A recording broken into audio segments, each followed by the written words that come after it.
আজকে তোমাদের সাথে একটা রেসিপি শেয়ার করব।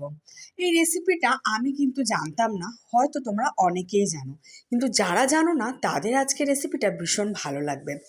লাউ ডাঁটা দিয়ে ডাল। এই লাউ ডাঁটা দিয়ে ডাল কিন্তু আমি কোনোদিনও খাইনি।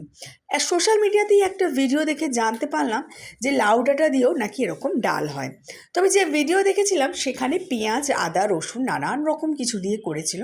আমি কিন্তু একদম সিম্পলভাবে প্লেনভাবেই করেছিলাম। সাথে করে নিয়েছিলাম একটু পাঁপড় শাকা।